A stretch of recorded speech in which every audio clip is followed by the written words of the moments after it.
Hi, my name's Ryan, Hiring Guru, and today we're going to talk about how being small can actually be a superpower. Make sure you stick around to the end.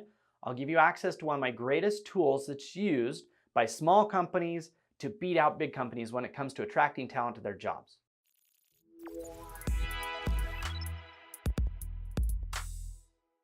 All right, so I'll be honest, I'm kind of short. I come from short parents, I come from a short family. And so I've always been shorter than everybody that I'm around. Yesterday I was at the gym working out with one of my employees and he's 12 years younger and 7 inches taller than me. And trust me, it was pretty hard for me to try to keep up with him on the treadmill. Being short sucks sometimes. But there are advantages to being small and short if we look at it in a different light. I have tons and tons of clients, and my clients are almost all small businesses, small to mid-sized companies with 20 to 500 or 20 to 1,000 employees. And they all pretty much say the same thing. We're small and we're struggling to compete against bigger, well-funded companies. They say those companies have bigger brand names. Everybody knows who they are. They have huge budgets and giant HR teams. They can pay more and have better benefits and perks.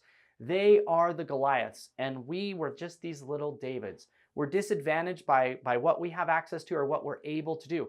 I totally understand my clients because I'm the same. We have just right around 100 employees, and we've grown over the past decade. We started out with just a couple employees. We struggled to attract good talent to our jobs as well until we figured out a different way to approach it. The problem is that most people are focusing on the negatives. They're giving away their power. They're giving away the power and giving the power to these bigger companies who have all these advantages. And the way they give it is by viewing those as advantages. They say that it's unsolvable. They say that they're weak. They basically give away the opportunity to embrace what makes them unique. You see, there's a saying, it actually came from a podcast that I heard, and he was talking about how every blessing is a curse and every curse is a blessing. The simple fact of the matter is being big isn't a blessing, it just is. It can be a blessing sometimes and it can be a curse sometimes. Being small is the same way. There are times when it's a blessing, especially if you change your perspective. And so that's the goal here. If you want to actually improve your results, the first step is you got to change your perspective. What you have to do is you have to understand that all those great things that make those big companies awesome also have downsides. They are also curses. Being big makes you slow, and being small makes you fast. Big companies with all their funding and all their money and all their brand, they're also very slow to change. They have huge red tape and massive organizations. You can't change a job. I actually have a neighbor who works for a big company. He's the HR manager there, but he can't change any of the job ads without getting like 10 people to approve it. They're slow to adjust. They're slow to adapt. They're uncaring and unfeeling. But as a small company, yes, you have all these negatives. You don't have the same money. Your team isn't as big, etc., etc.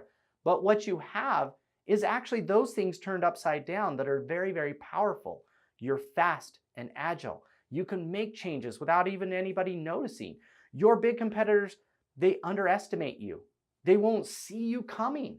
They'll dismiss what you're doing as being stupid or not having the potential. You will be underestimated. You'll be able to make changes on the fly. You'll be able to adjust to changes in the economy. And so if you amplify the things that make you different, if you actually look at those and say, how can these curses become blessings? How can these challenges become our powers? How can we amplify them to use them? You'll actually see that they generate great results. Here's the one takeaway from it. You need to make sure that you're not copying your big competitors. If you copy their processes, if you copy their job ads, if you copy their approach, what you will end up being is just a small unfunded version of them. Your jobs will look like their same jobs, only with less pay, and nobody's going to choose that.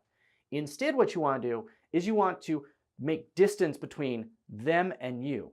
You want to amplify your uniqueness. You want to embrace what makes working for you awesome because you're small, not in spite of being small. Some of those things might be flexibility.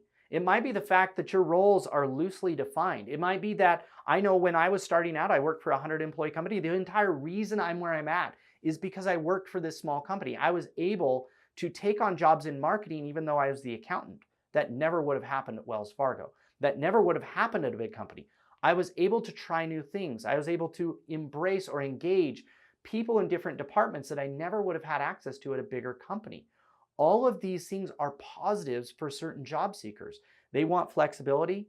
They want a laid back culture. They don't love red tape. They want to be able to make an impact and engage people. They want to make a difference. They want a company that's agile and moving and adjusting and evolving. Those are all positives that you have as a small company that big companies don't have. So what is your job? Embrace your positives. Take all your negatives, turn them upside down and say, how could this be a positive, and amplify that. Now, I told you I would give you the tool that will help you with this. It's how to write a killer job ad. If you identify all these negatives and turn them into positives, if you identify all the positives of your competitors and see how they're negatives, when you create that separation, you're going to have to take your job ad and amplify it in that job ad. Shout those changes out to the world. Show how you're different and unique in the job ad. So we have a tool, it's called How to Write a Killer Job Ad. It walks you step by step through identifying what your job seekers care about, what you can do to amplify, and how to write an ad that will actually engage them and make them want to apply. It's the #1 tool that we've found to maximize applicant flow. We see increases of 50 to 300% simply by rewriting the ad. So check for the link either in the email, in the comments section, or in the blog that you're reading right now, and go and download our tool for free. I believe that if you embrace this change, if you embrace your negatives and turn them into positives, I know for a fact you will see massive increase in results. I wish you well and good luck hiring.